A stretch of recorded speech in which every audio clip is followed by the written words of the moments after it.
네, 계속 아까 이어서 보도록 하겠습니다. 그런데 이제 아까 제가 솔직히 말씀드리면 11월, 12월은 입문 과정이니까 이제 용어 중심으로 한다 라고 말씀을 드렸는데 실제 강의는 그렇지는 않습니다. 무슨 말이냐면 1, 2월, 3, 4월에 가게 되면 이제 진도에 쫓기게 됩니다. 양도 많고. 그러면 정말 충분히 이해하고 있어야 되고 중요한 개념이고 한데 이 정도까지 시간을 들여서 설명을 할 수가 없는 부분들이 있습니다. 그런 부분들 위주로 갈 겁니다. 사실은. 무슨 말씀 하시겠나요? 네. 아까 시험에서 일단 우리가 시험 공부를 할 때 제일 출발이 되는 건 이해하는 거라고 그랬죠. 네. 이해하는 거, 암기도 중요하지만 그런데 나중에 여러분들 보시면 시험에서 틀리게 되는 건 이해가 안 돼서 틀리는 부분들이 어려운 부분들입니다. 그런데 전체적으로 너무 중요하고 그러니까 시험에서는 끊임없이 물어보고 근데 여러분들은 어려워서 이해가 안 돼 있으니까 어렵고 그러니까 끊임없이 암기하려고 하고 나 암기했다. 기출문제 보면 다 맞는 것 같다. 그런데 시험장에서는 출제 교수들이 똑같은 내용에 대해 말을 바꿔버린다니까요. 그래서 그런 부분들이 좀 많이 설명이 들어간다. 보통 지금 방금 처분행위와 의무 부담행위 제가 지금 말씀드리는 정도로 설명 안 들어갑니다. 근데 그 부분이 너무너무 중요하기 때문에 전 시간을 거기를 할애를 하는 겁니다. 할애를 하는 거. 자, 이거 한번 생각해 보십시오. 갑이라는 사람이 토지나 건물, 부동산 하나를 가지고 있는데 A라는 사람한테 갑이 돈 빌린 게 있습니다. 그런 경우 있을 수 있죠? 그러면 A가 이제 갑에 대한 금전 채권자입니다.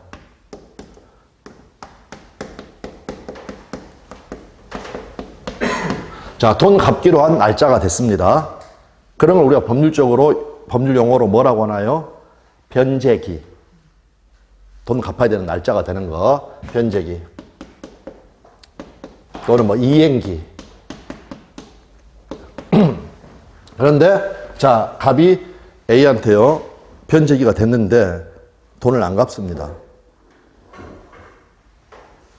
되셨죠? 어떤 상황인지? 근데 그러면 이제 뭐 독촉도 해보고 막 하겠죠. 야, 돈 갚아! 라고 촉구하고 독촉하는 겁니다. 그 촉구하는 걸 뭐라고 하느냐? 최고라고 합니다. 아까. 각종의 최고라고 했죠. 그래서 원래 예전에는 최고라는 말을 쓰다가 이제 법을 그러니까 법이 바꿔지는 경우들이 있습니다. 그럴 때는 다 최고란 말을 촉구로 바꾸고 있습니다. 근데 여전히 최고란 말은 또 살아도 있고 법이 안 바뀐 부분은 최고라고 적어져 있고 그래서 이행을 촉구한다. 그걸 뭐라고 한다고요? 최고한다. 뭐 최고장이 날라왔다. 이런 거 생각하시면 됩니다. 그래서 이제 어찌됐건 뭐 저희 독촉도 했을 것이고 그래도 돈을 안 갚습니다. 그러면 일반적으로 어떻게 하게 됩니까? 이제 A라는 사람이 돈 안 갚으면 그런 걸 이제 법적으로 어떤 식으로 이야기합니까? 갑의 재산에 대해서 강제 집행을 한다라고 이야기합니다. 그러면 경매에 붙여버리는 거죠. 예. 재판 받아가지고 돈 받을 거 있다는 거 확인한 다음에 그거 가지고 이제 재판에 붙여버린다. 그래서 그걸 뭐냐? 강제 집행. 이제 경매로 가는 거죠. 경매로. 자, 다시 한 번만. A가 갑에게 돈을 빌려줬는데 변제기가 됐어도 갑이 이제 돈을 안 갚는다. 그러다 보니까 이제 갑은 야, 저 녀석이 강제 집행해버리겠구나. 그런 위기감을 느낄 수 있겠죠. 되셨나요? 한번 여러분이 우리가 한번 갑에 대해서 한번 생각해 보자고요. 그러면 어떤 생각 듭니까, 여러분? 어떤 생각 들 수 있습니까? 큰일 났다. 큰일 났는데, 당연히 큰일 난 거고. 미리 빨리 팔까요? 뭐, 건물을 팔아서 이제 돈을 갚는 방법도 있겠죠. 그런데 어떤 경우들이 또 있냐면, 이거 재산을 빼돌려버리는 경우들이 있죠. 아, 그 얘긴데요. 재산을. 그러니까 지금 당장 갚을 돈은 없고, 그 다음에 또 사람이요, 막 그 빌리려고 막 애원하고 할 때하고, 빌려서 써버리고 나중에 사람들이 이게 마음이 좀 바뀌어버리기도 할 수가 있단 말입니다. 되셨나요? 그래서 이제 강제 집행을 당할 위기에 모이니까 이거를 피해야 되겠다. 라고 해가지고, 이렇게 친구 을이 있어가지고요, 요 을하고 이렇게 매매계약서 하나를 씁니다. 1억 원짜리. 그래서 매매계약서를 하나를 쓰고, 요 계약서 있고, 다 하니까, 등기소 가면 받아줍니까? 등기? 아, 저는 궁금한 게 있어요. 아니요, 궁금하지 마시고, 지금. 하면 안 돼요? 예, 예. 아, 네네.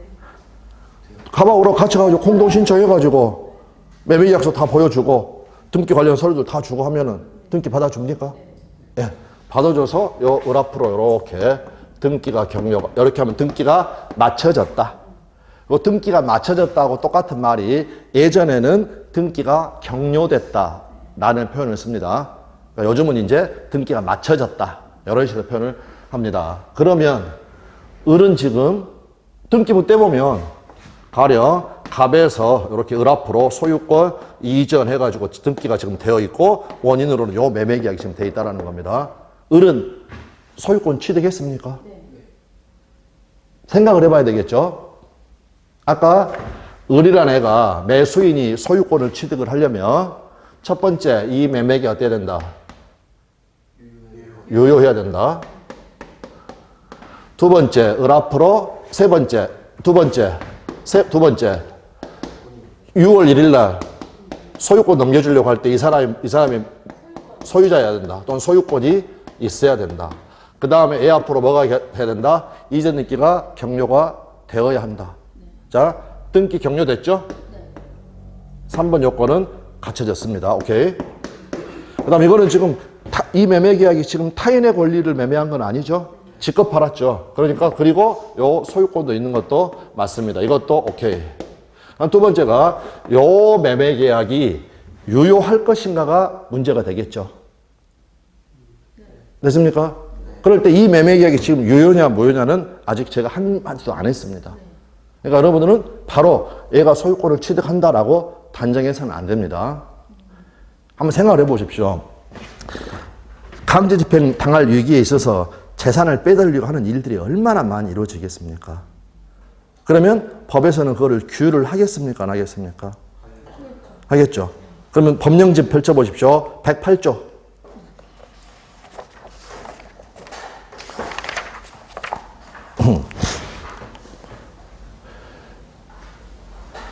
페이지는 3페이지고요. 예, 제가 지금 법령집 이야기합니다. 요거 민법 조문집. 조문집. 자, 거기 제목이 뭐라고 되냐면 통정한 허위의 의사표시라고 되어 있죠. 됐나요? 예, 그런데 이제 우리 민법이 지금 이 민법이 시행이 된 게 60년 1월 1일부터 시행이 됐습니다. 나이 엄청 많습니다, 우리 민법. 그 전에 우리 민법의 바탕이 됐던 건 구민법이라고 부릅니다. 그거는 일본 민법을 쓴 겁니다. 그러다 보니까 지금 우리가 안 쓰는 용어들이 있다는 거죠. 통정. 여러분들 어쩔지 모르시겠지만 통정하면 좀 막 불륜, 뭐 남녀 그런 거 떠오르지 않습니까? 예. 그래서 물론 지금 수년째 이루어지진 않았지만 민법 개정안에는 108조 제목이 이렇게 되어 있지 않습니다. 바꿔져 있습니다.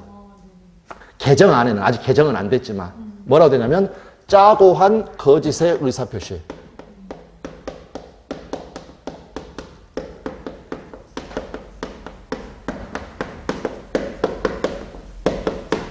지금 갑하고 을하고 이 매매 계약이요 서로 지금 짠 겁니다. 얘가 강제집행 피하기 위해서 재산 빼돌리면서 을이 마치 소유자인 듯한 겉모습을 만들기 위해서 서로 지금 짜고서 이 매매 계약을 한 겁니다. 이걸 통정한 허위 의사표시, 줄여서 통정허위 표시, 더 줄여서 허위 표시. 그리고 결론적으로 갑은 을한테요, 실제로 소유권 넘겨줄 의사 있습니까? 없습니까? 지금 강제집행 피하려고 잠깐 빼돌려 놓는 것이지 실제로 소유권 넘겨주려고 한 게 아니죠. 을은 갑한테 실제로 1억 원 줄 의사 있습니까? 없습니까? 전혀 없습니다. 전혀. 됐나요? 그러니까 결론적으로 갑하고 을하고 짜고 했기 때문에 이 매매계약은 진짜 매매계약이 아닙니다. 이걸 뭐라고 하느냐? 가장매매라고 합니다. 가장매매, 가짜매매, 가짜매매. 자, 그래서 여기 보시면 1항 봐보십시오. 1항. 108조 1항. 상대방과 통정한 허위 의사표시는 어떻게 처리를 해버린다? 무효로 한다. 법에서 규율을 해버리고 있다. 확인됐나요? 그러면 갑과 을의 이 매매계약은 유효, 무효? 방금 했을까? 이 계약이 유효해야 되는데 이 계약 자체가 무효. 무효니까 을이란 애는 이렇게 등기가 되어 있어도 소유권을 취득한다, 못한다? 못한다. 그럼 여기서 한 가지 생각해 볼 거. 우리가 등기부를 떼봤는데 을 앞으로 이렇게 소유권 이전 등기가 되어 있습니다. 그 사람은 100% 소유자라고 단정할 수 있습니까?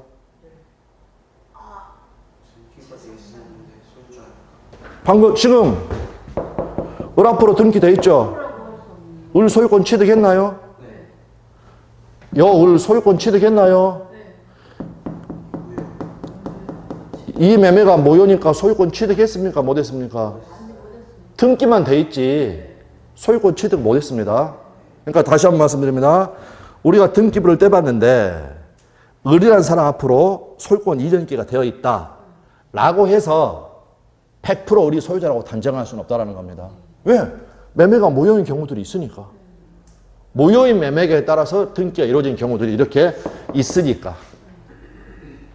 이해되셨나요? 예. 그러나 이제 나중에 물권법으로 연결이 되지만 물론 100% 소유자라고 단정할 수는 없지만 어찌됐건 등기관이라는 국가기관에 의해서 부동산 등기법이라는 엄격한 절차에 따라서 을 앞으로 등기가 되긴 됐죠. 매매는 무효였지만.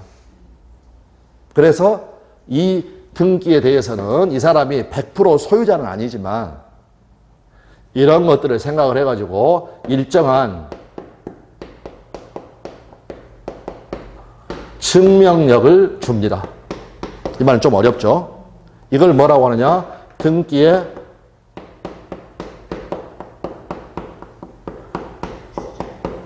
추정력이다 라고 합니다. 등기의 추정력. 그래서 이 사람은 소유자로 추정이 됩니다. 예, 그럼 이제 지금 용어 설명드리려고 하는 거죠. 자, 우리 생각해 보십시오.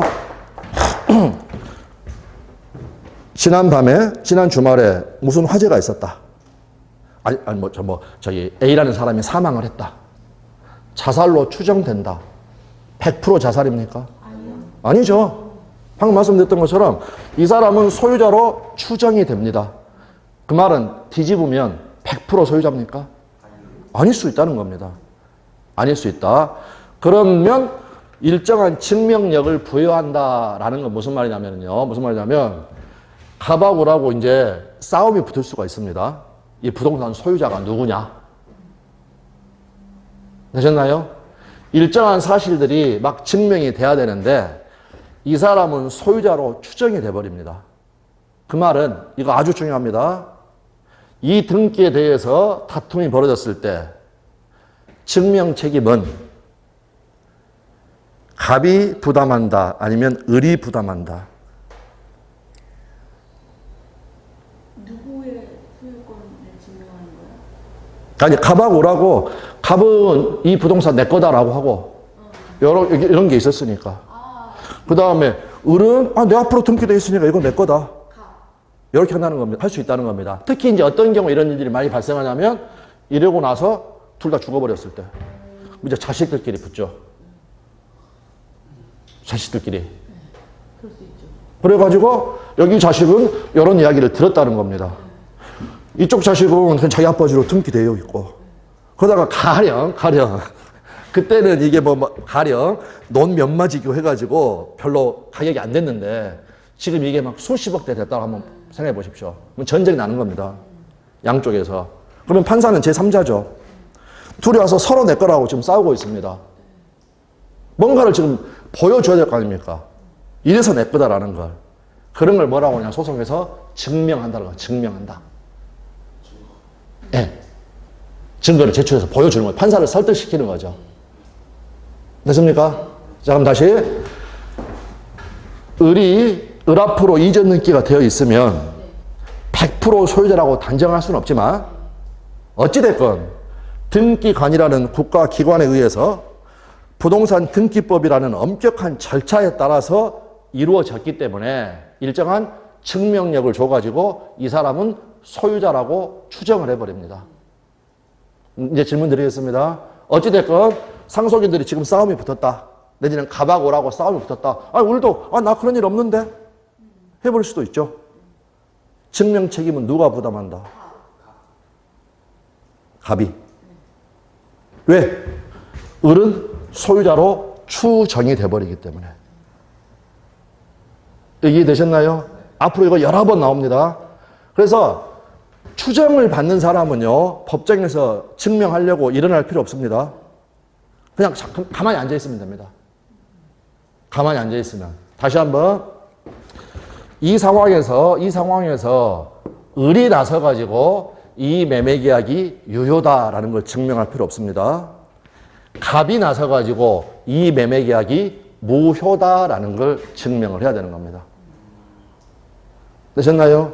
그 다음, 이건 이제 비유적으로요.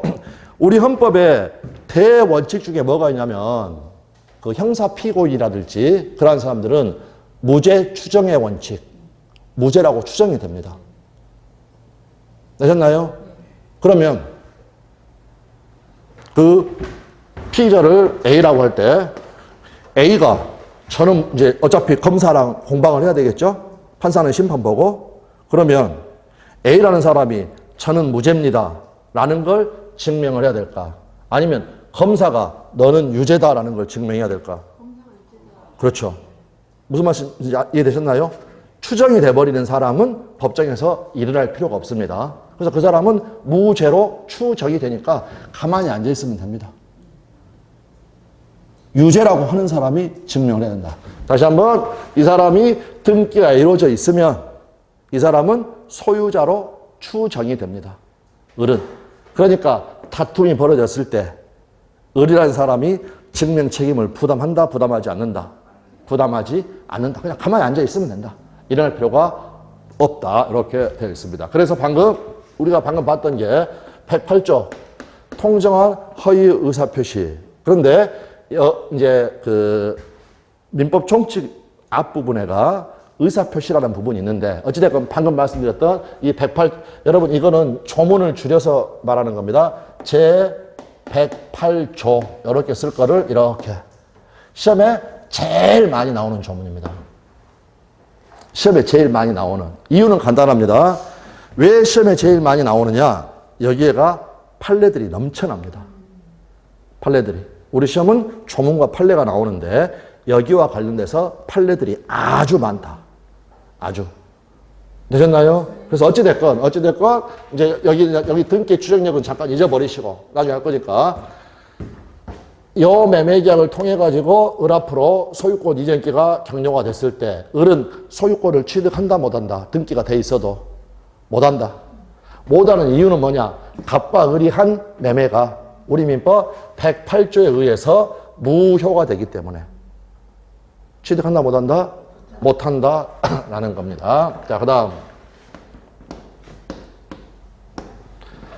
갑이라는 사람이 부동산을 소유하고 있습니다. 아들 을이요. 같이 살다 보니까 이거 아버지 아들 상속 같은 거 일어나기 전까지는 재산상으로 법률적으로 남남입니다. 그런데 등기 관련 서류를 전부 다 위조해 가지고요.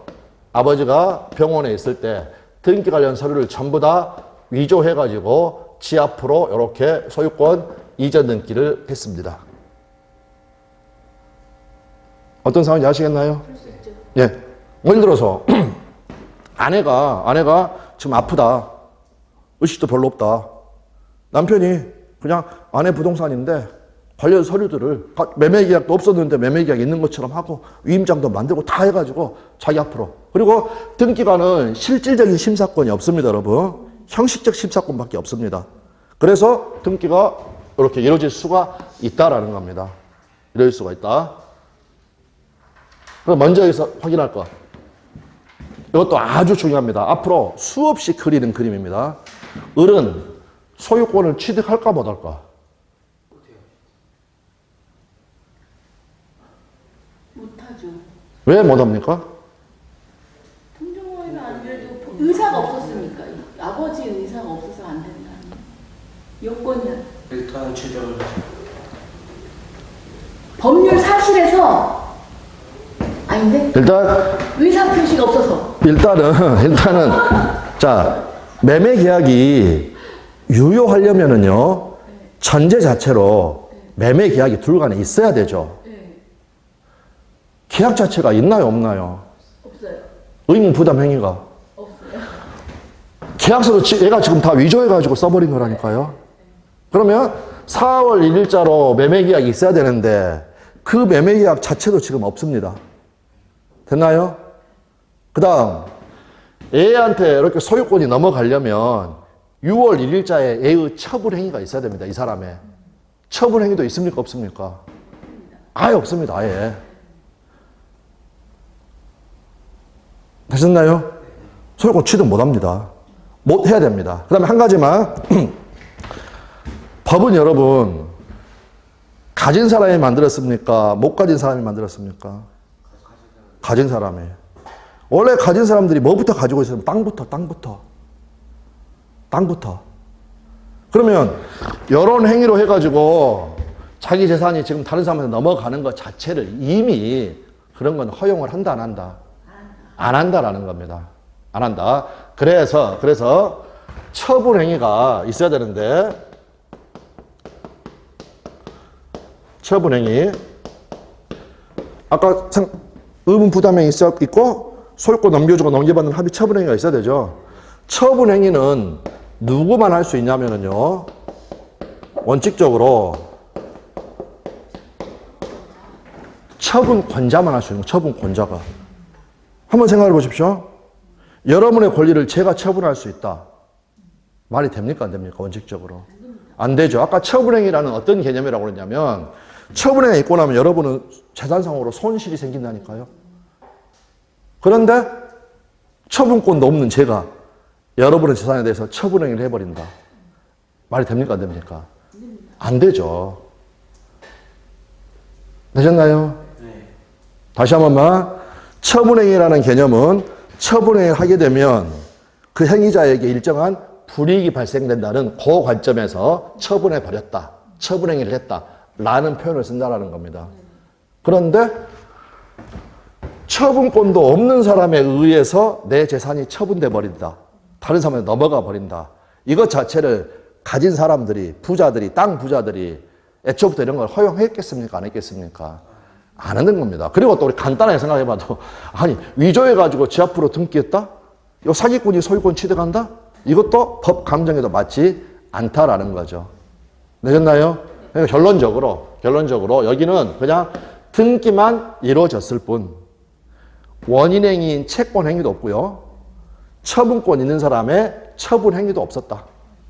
됐습니까? 네. 그리고 처분권자가 처분하게 된다고 그랬죠. 처분권은 누구한테 있냐면 권리자. 부동산 소유권을 처분하려고 한다. 소유자. 아까 채권 팔고 6월 1일 날 채권 넘겨주는 걸 뭐라고 그랬나요? 네 글자로. 처분행위, 준물권행위, 그 다음 나온 단어. 4월 1일 날 채권 매매하고 6월 1일 날 하는 행위를 뭐라고 그랬습니까? 말고 또 다른 게 뭐 있었어요? 아니요. 법률행위, 처분행위, 물권행위, 준물권행위. 물권행위 대표행위가 뭐였습니까? 소유권 양도. 준물권행위 대표행위가 뭐였습니까? 채권 양도. 4월 1일 날 채권 매매하고 6월 1일 날 채권 넘겨주고 넘겨받는 거. 그거를 채권 양도. 처분행위죠? 6월 채권 넘겨주는 거. 그러면 그거는 원칙적으로 누가 할 수 있느냐? 권리자니까 채권자. 그 채권 가지고 있는 사람. 그 채권 가지고 있는 사람. 이렇게 된다라는 겁니다. 자, 어찌됐건 이것부터 먼저 확인하십시오. 이렇게 해서 등기가 돼봐야 어른 소유권 취득 못합니다. 되셨나요? 그리고 이제 아들이 등기해놓고 뭐 하려고 합니까? 팔아먹으려고 하는 거죠. 팔아먹으려고. 이렇게 해서 벽이라는 사람하고 4월 1일 날 매매계약을 체결을 하고요. 다음 6월 1일 날 대금 줬고 등기 관련 서류 전부 다 줬습니다. 됐습니까? 그래서 병 앞으로 소유권 이전 등기가 격려가 됐습니다. 간단한 겁니다. 아들이 지 앞으로 등기하고 지금 재산 팔아먹은 겁니다. 그랬고 병은 등기부 보고 이 사람을 소유자라고 믿었습니다. 그러면 이러한 사실을 알았다는 겁니까? 몰랐다는 겁니까? 몰랐다는 거죠. 병은 몰랐다. 나중에 말씀드리겠지만 어떤 사실을 알지 못했다. 다 같은 말인데 몰랐다. 이거를 법률적으로는 선의라고 합니다. 선의. 선의의 반대말이 악입니다.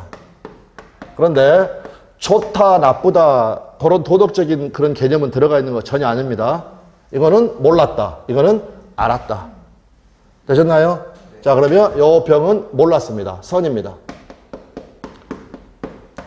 요 병은 소유권을 취득할까 못할까? 취득합니다.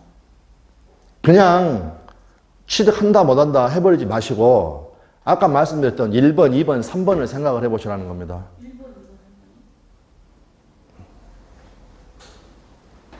2번, 3번. 여기도 적지 않았습니까? 1번, 2번, 유효할 것, 3번. 등기가 왔을 것, 그거요? 네. 확인해 봅니다. 요 4월 1일 날 매매, 네. 의무 부담행위. 네. 이건 유효, 무효? 유효. 유효. 왜? 아까 569조. 매매의 목적이 된 권리가 타인에게 속한 때에는 매도인은 그 권리를 취득하여 이전해야 된다. 약속하는 거, 의무 부담행위. 이거는 유효, 무효? 유효. 그 다음에 3번, 등기는 지금 격려가 되어 있죠. 2번, 6월 1일 날 을이 소유자여야 된다고 그랬죠. 6월 1일 날 소유자입니까? 아닙니까? 아니었어요? 방금 전에 아들이 요 등기 관련서를 위조해가지고 지 앞으로 등기했다고 그랬죠. 네, 미리 한 거 아니었어요? 소유권 취득했습니까? 못했습니까? 못했다고 말씀드렸지 않습니까? 아, 무효라서? 무효라서가 아니라 매매계약 자체도 없고 이 사람의 처분행위도 없었고 그리고 방금 제가 말씀드렸던 거 아니 가진 사람들이 이런 거 이미 다 대비해놨기 때문에 이런 짓 해가지고 등기해도 소유권 아예 취득 못한다고 이미 다 해놨다니까요. 아니 방금 전에 다 설명을 드렸잖아요. 아니 상식적으로 가진 사람들이 사기꾼이 이런 짓 해가지고 내 거 소유권을 잃어버린다. 그걸 허락하겠습니까? 법은 가진 자들이 만들었다니까요. 네, 아니 근데 저 질문해도 돼요? 그 아들이 미리 등기를 가져가 있는 상태에서 지금 여기를 보십시오. 미리 등기를 가져간 게 아니라 아버지 재산 팔아먹으려고 아버지랑 매매 계약도 없었는데 등기 관련 서류를 전부 다 위조해가지고 지 앞으로 등기했다니까요. 네, 등기가 돼 있는 상태잖아요. 소유권 취득했습니까? 못했습니까? 등기가 아예 무효라는 거 아닐까요? 위조니까. 소유권 취득 안 됐어요. 취득이 안 됐죠? 취득이 안 된 거는 그거는 이쪽 법적 문제고 지금은 등기 되어 있는 등기되어 있으면 다시 등기되어 있으면 100% 소유자입니까? 아니죠. 아니죠. 네. 그럼 자, 이 사람 등기되어 있습니다. 이 사람 소유권 취득했나요? 아니죠. 안 했죠? 네. 아까 매매의 목적이 직계 아니어도 상관은 없지만 취득해서 이전하라고 그랬죠. 네. 아들이 지금 소유권 취득한 바가 있습니까? 없습니까? 아, 거기까지 가야 됩니까? 이해됐나요? 네네. 아니 6월 1일 날 을이 병한테 소유권을 넘겨주려면 6월 1일 날 을한테 소유권이 있어야 된다니까요. 네. 처분행위를 하려면 네. 을한테 소유권이 있나요? 없어요. 없습니다. 네. 없죠. 네. 그러니까 매매 계약 유효하고 등기는 이루어졌지만 요 3번 소유자여야 된다는 이 요건이 됐다 안 됐다? 아, 그거 충족되지 못했다. 안 됐다. 네. 네. 그래서 이걸 법률적으로 뭐라고 하느냐? 이건 시험에도 나오는 법률 용어입니다. 무권 대리 아닙니다. 권리자의 처분행위. 너무너무 중요한 겁니다. 어차피 처음이니까 이제 그럴 수 있고 이제 기억을 해야 한다는 겁니다. 무권리자의 처분행위는 유효, 무효? 무효. 무효. 무효니까. 처분행위가 무효니까. 요 처분행위가 무효니까. 결과적으로는 병은 소유권을 취득한다, 못한다? 못한다. 이해되셨나요? 아주 중요한 개념입니다. 아주. 계속해서 이와 연결된 그림들이 계속 나옵니다. 앞으로 지금 제가 제일 많이 그릴 그림입니다. 그러면 조금 이해가 잘 안 된다 하면은 무조건 외워두십시오. 을도 병도 소유권 취득 못합니다. 취득 못합니다. 취득 못해야 됩니다. 왜? 이 부동산은 누구였습니까? 누구였습니까? 갑거. 갑의 의사하고도 상관없이 다른 사람 앞에 소유권이 넘어가는 일은 원칙적으로 없는 겁니다. 그게 바로 처분행위. 갑의 의사하고도 상관없이 소유권을 상실하는 불이익을 입어서는 된다, 안 된다? 안 된다라는 겁니다. 안 된다. 그리고 다시 한 번 말씀드리지만 이미 법은 가진 자들이 만들어놨기 때문에 이런 일로 해가지고 자기 소유권이 사기꾼에 의해서 넘어가 버리는 거 절대 허락하지 않습니다. 허락하지 않는다. 그러면 결론적으로 다시 한 번만 그러면 무권리자의 의무 부담행위는 유효, 무효?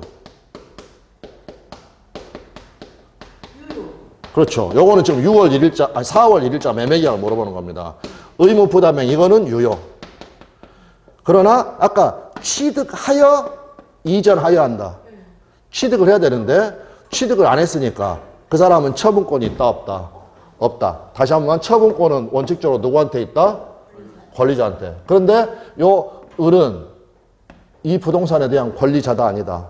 아니다. 무권리자가 처분행위를 했다. 유효, 무효? 무효. 자, 그렇게 봐두시면 됩니다. 그래서 이제 이 부분은 우리 시험에는 한 3번 정도 나왔습니다. 3번. 그리고 다른 파트에서까지 나온 것까지 다 합하게 되면 너무너무 시험이 많이 나왔습니다. 너무너무. 그리고 잘 이해가 안 돼. 앞으로 뭐 여러 번 하겠지만 너무너무 중요한 겁니다. 너무너무. 여기서만 중요한 게 아니라 우리 시험에 매년 나오는 점유권 파트에서 점유자와 회복자의 관계라는 게 있습니다. 지금 그게 뭔지는 말씀 안 드리겠습니다. 그것도 제가 나중에 요 그림을 가지고 설명을 합니다. 그러니까 무조건 여러분 머릿속에 여러분이 딱 갑이 되시고 내 의사와 상관없이 내 소유권이 넘어가는 일은 원칙적으로 있다, 없다? 없다. 그러므로 다시 한번 정리를 하게 되면 등기 관련서를 위조해가지고 지 앞으로 등기를 해봐야 을은 소유권을 취득을 했다, 못했다. 여전히 소유자는 갑이다. 그러한 을이 병이라는 사람과 매매 계약을 체결을 하고 그 다음에 등기 관련서를 넘겨주고 대금을 받았다. 4월 1일 날 의무 부담행위, 6월 1일 날 처분행위. 이 사람은 권리자다, 무권리자다? 무권리자가 의무 부담행위를 했다. 이 매매 계약은 유효, 무효? 유효. 아, 그 매매 계약은 소유자 아니어도 약속은 할 수 있다고 그랬죠. 계약은 유효. 등기가 됐다. 그러면 소유권 취득하는 거 아니냐. 그러나 처분행위를 하려면 뭐가 있어야 된다? 처분권이 있어야 된다. 처분권은 누구한테 있다? 권리자한테. 그러니까 여기서는 지금 소유자한테 부동산 소유권 이전할 처분권이 있는 거죠. 그러나 을에게는 소유권이 있었다, 없었다? 없다. 없으니까 의리한 이 행위를 뭐라고 한다? 무권리자의 처분행위. 유효, 무효? 무효. 이렇게 돼가지고 결론적으로 이 병은 소유권을 취득하지 못한다라는 것. 네? 그러니까 결론적으로 소유권은 애가 취득 못하고 요 둘이 이제 해결하는 겁니다. 둘이. 되셨나요? 그런데 여기서 이제 한 가지 우리가 생각을 해볼게. 아까 뭐라 그러냐면 병은 을을 소유자로 믿었다고 그랬죠. 실제로는 소유자가 아니지만. 되셨나요? 그걸 뭐라고 했습니까? 선의. 병이 전혀 몰랐다. 소유권 취득한다 못한다? 취득한다 못한다? 못할 것 같아요. 얘가 소유권 취득을 시켜버리면 가진 자들의 재산이 없어집니다. 취득한다 못한다? 못한다. 그러면 여기서도 또 중요한 거 나옵니다. 우리 민법은 원칙적으로 예외라는 건 항상 있으니까 등기 믿은 사람을 보호한다 안 한다? 보호한다. 지금 병 등기 믿었죠? 네. 보호된다는 말은 소유권 취득한다는 겁니다. 오, 네네. 취득됩니까 안 됩니까? 되네요. 등기 믿은 사람 보호합니까 안 합니까? 보호합니다. 지금 저기서 병 소유권 취득합니까 못 합니까? 헷갈리는 데는 할 것 같습니다.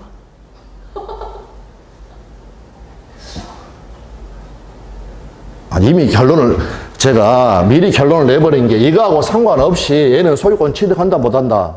못한다. 못한다. 이러한 사실을 몰랐다. 나가져 있는. 몰랐다 하더라도 소유권 취득한다 못한다? 못한다. 가진 자들이 법을 만들었습니다. 아, 이런 걸로 헷갈리면 안 되는 거네요. 헷갈리면 안 되는 게 아니라 무조건 정리되어 있어야 됩니다. 무조건 그렇게 딱 픽스가 돼야 예, 돼요. 예. 그리고 상식이라니까요. 가진 자가 돼서 내가 법을 만들었다. 우리 민법은 기본적으로 등기 믿은 사람 원칙적으로 보호한다 안 한다? 안 한다. 왜 등기 믿었어도 소유권 취득 못 하잖아요. 되잖아요? 그거를 법률적으로 뭐라고 하느냐? 아니, 알 것도 없습니다. 왜냐하면 가진 사람들이 법을 만들었기 때문에 그렇습니다. 출발이. 가진 사람들이 원래 땅 가지고 있던 사람들 아닙니까?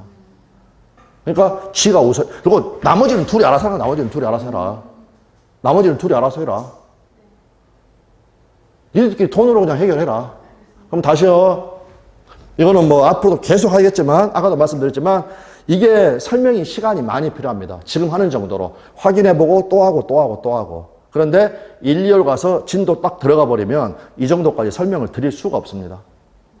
너무너무 중요한데. 그럼 다시요. 여기, 아까 가짜로 매매하고, 을 앞으로 지금 등기했죠? 을은 소유권 취득한다 못한다? 못한다. 그런데 을이요, 지 앞으로 등기가 돼 있음을 이용을 해가지고 갑자기 저도 돈이 필요하니까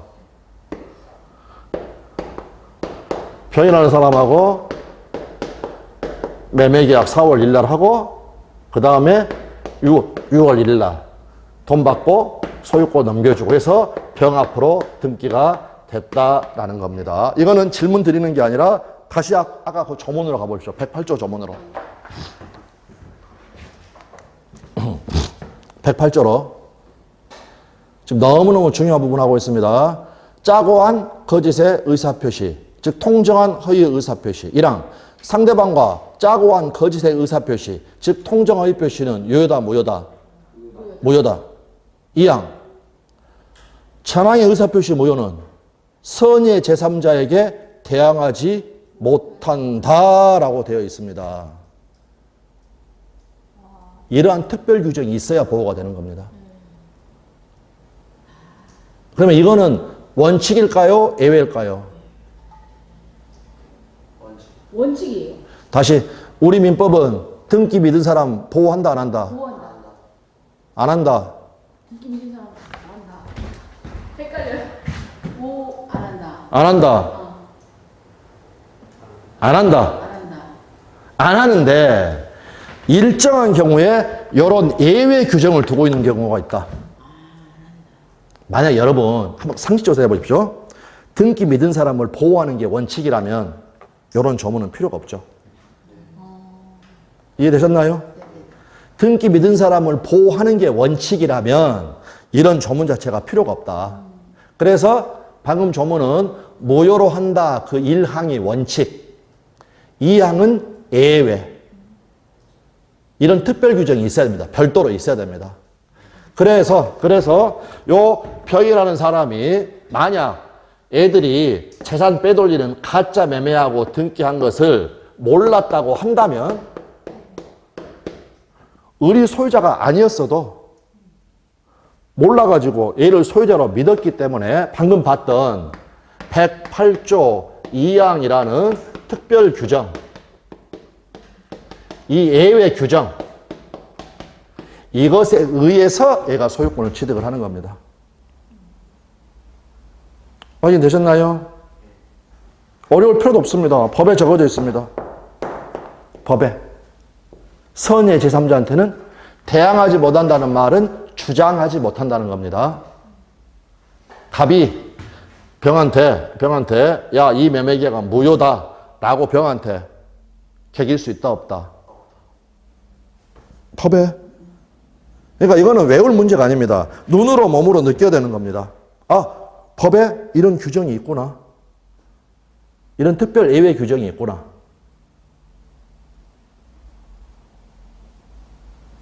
확인되셨나요? 네. 얘가 소유권을 취득한다는 거 확인되셨나요? 네. 여기 가장매매에서 확인됐습니까?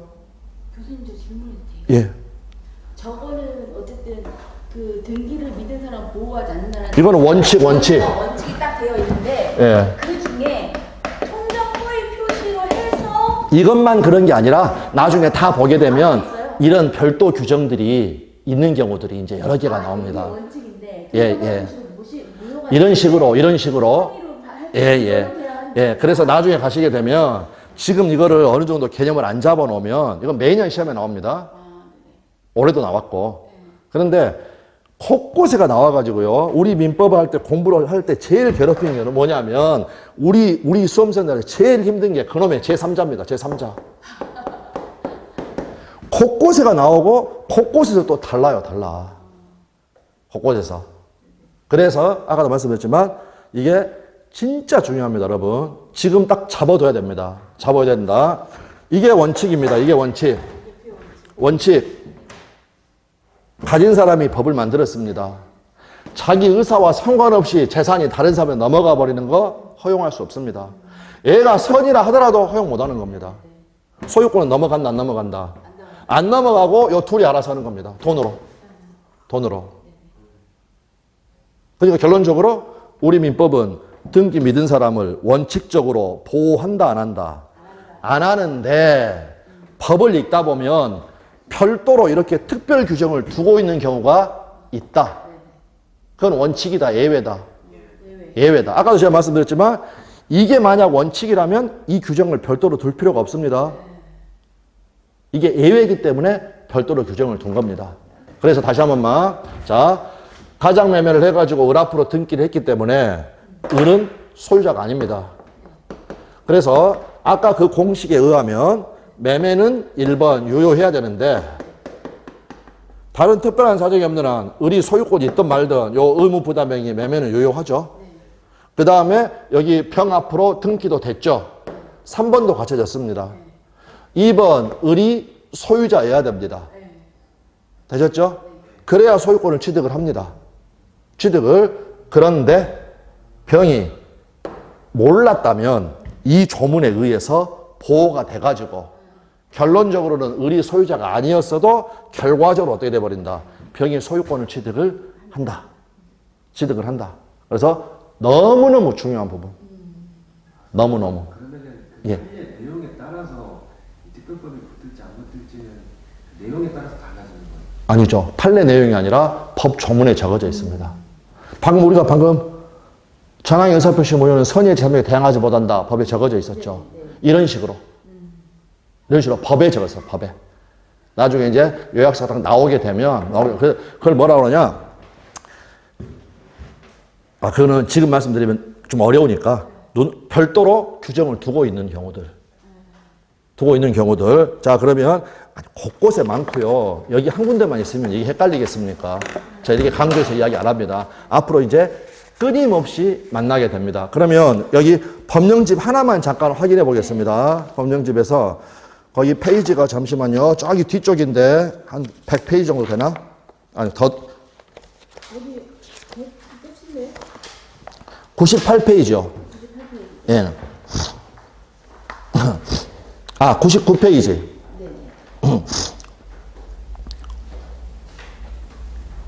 자, 거기 사조 보시면 명의신탁 약정의 효력 나와 있죠. 예. 그냥 이거 나중에 할 거니까 명의신탁 설명을 특별히 안 드리겠습니다. 1항에 뭐라고 적어져 있냐면 명의신탁 약정은 무효로 한다라고 적어져 있죠. 어쨌든 무효로 한다는 것만 포인트 맞추십시오. 2항에 뭐라고 적어져 있냐면 명의신탁 약정에 따른 등기로 이루어진 부동산에 관한 물권 변동은 뭐로 한다? 예, 무효로 한다, 무효로 한다라고 적어져 있습니다. 그런데 3항 보십시오. 제1항 및 제2항의 무효는 제3자에게 대항하지 못한다라고 특별 규정을 두고 있죠. 이런 식으로. 이런 식으로. 그래서 방금 우리가 읽었던 이 이제 부동산 실명법, 이 사조는 그냥 시험에 엄청난 단골입니다. 엄청난 단골. 그럴 때 더 들어가면 좀 어려우니까 아까 봤던 108조 2항하고 방금 봤던 실명법 4조 3항하고 결정적인 차이점이 있습니다. 그거를 시험에서는 너무 많이 물어봅니다. 예. 이건 다 까먹어도 되니까 지금 한번 여러분이 앞뒤로 해가지고 아까 108조 2항하고 직접 보시면서 결정적인 차이점 한번 찾아보십시오. 결정적인 차이점. 같이 보시면서 108조 2항도 알겠어요. 108조 2항도 한번 가서 봐보시고 아까 결정적인 차이점. 이게 사조는 선의가 아니어도 대항하지 못하나 봐요. 108조 2항은 아까 제3자 앞에 어떤 수식어가 있었냐면 선의의. 여기는 악이어도 그렇죠. 악이어도 그냥 제3자라고 되어 있지 선의의 제3자라고 안 되어 있죠. 그러니 시험에서 이걸 자주 물어봤겠습니까? 안 물어봤겠습니까? 예, 그럼 다시 봐보십시오. 아까 가장매매는 이 사람이 선이어야 소유권 취득하죠. 만약 이러한 사실을 다 알았다면 안 걸 뭐라고 그랬습니까? 아까 악이.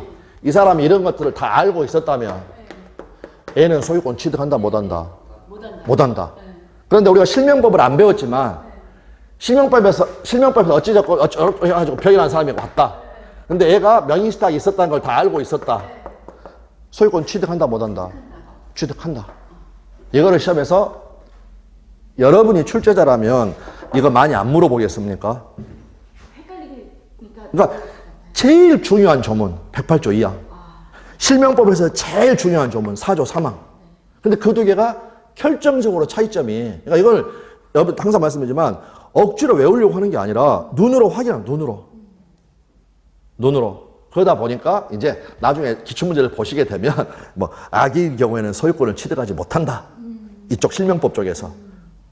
그러면 나중에 가게 되면 여러분들이 그런 건 그냥 껌처럼 그게 정답으로 나옵니다. 무조건. 아니 자주. 그러면 막 억지로 그걸 외워서가 아니라 내 눈으로 다 확인했지 않습니까? 아까 108조 2항하고 그래서 그거를 눈으로 몸으로 느껴가지고 이제 확인해가지고 하는 거죠. 확인해가지고.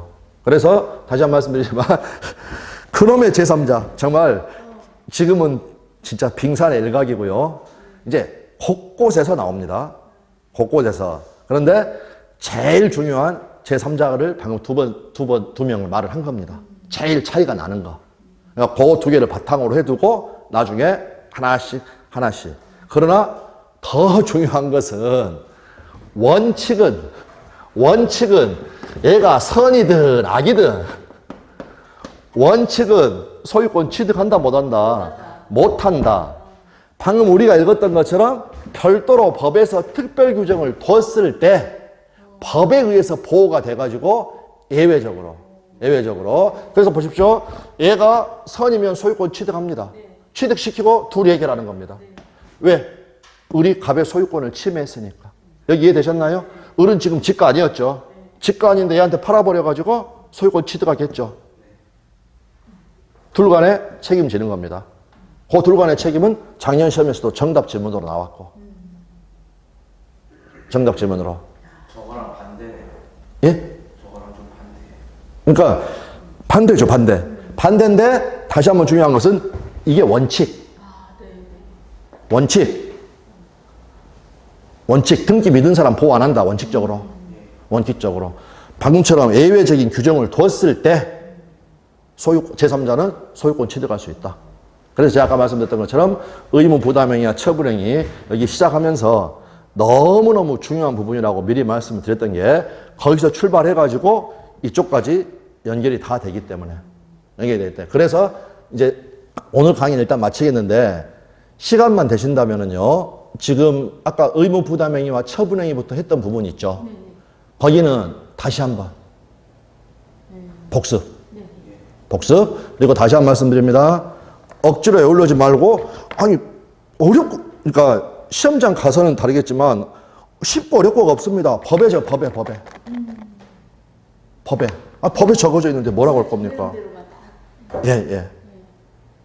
법에 적어져 있는 거. 그래서 오늘 방금 했던 부분은 정말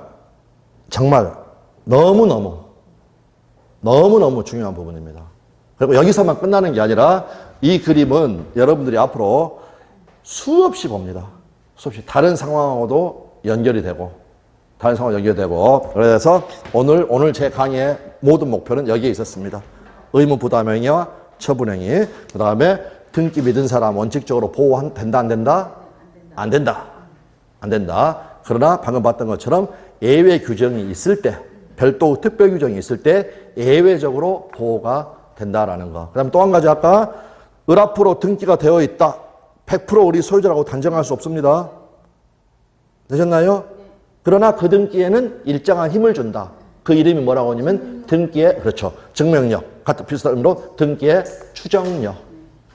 그러면 을 앞으로 등기가 되어 있으면 을이 소유자라고 추정된다. 그 다음에 시험에 나오는 거. 추정받는 사람은 증명 책임을 부담한다 안 한다. 너무너무 이것도 곳곳에서 나중에 시험에 많이 나온 부분이니까 오늘은 아주 그 중요한 부분 그래도 여러분하고 이렇게 잘 소통하면서 어느 정도 수업이 된 것 같습니다. 자 오늘 여기까지. 예, 감사합니다.